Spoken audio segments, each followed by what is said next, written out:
Wolfgang Amadeus Mozart was the original rock star, except instead of guitars and wild hair, he had powdered wigs and a harpsichord. Born in 1756 in Salzburg, Austria, he was a child prodigy, which in the 18th century meant you played the piano instead of spending hours on TikTok. By the age of 5, he was already composing music. When most kids were learning to tie their shoes, Mozart was busy writing his first symphony and thinking, this is way easier than fractions. Mozart was a musical genius, which is a nice way of saying he made everyone else look bad. His brain was like a jukebox, cranking out tunes in every possible genre. Symphonies, operas, chamber music, and even catchy tunes you could hum while doing the laundry. He was also the king of multitasking, writing music, performing, teaching, and trying to stay out of debt because, apparently, being a musical genius doesn't pay all the bills. Speaking of his finances, Mozart had a bit of a spending problem. Despite composing some of the most iconic music in history, he wasn't great with money. He loved the finer things in life: fancy clothes, good wine, and probably the 18th century equivalent of an expensive Netflix subscription. His lifestyle was as lavish as his music, which is probably why he was often broke.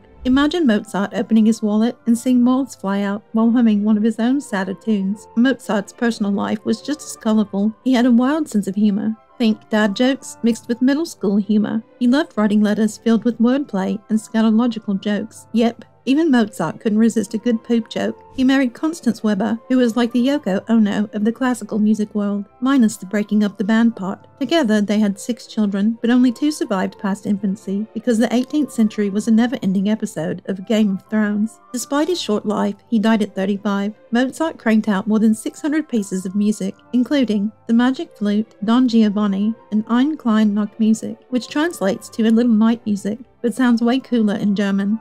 His music was so good that even other composers were jealous. Antonio Salieri, a contemporary composer, was rumored to be so envious that he might have poisoned Mozart. This rumor became the basis of the movie Amadeus, but historians say it's about as true as saying Mozart was the original composer for Twinkle Twinkle Little Star. In the end, Mozart's life was a mix of brilliance, chaos, and catchy tunes. He lived fast, composed faster, and left behind a legacy that's still rocking concert halls today. So the next time you hear a Mozart piece, just remember, you're listening to the original 18th century rock star, minus the leather pants and stage diving.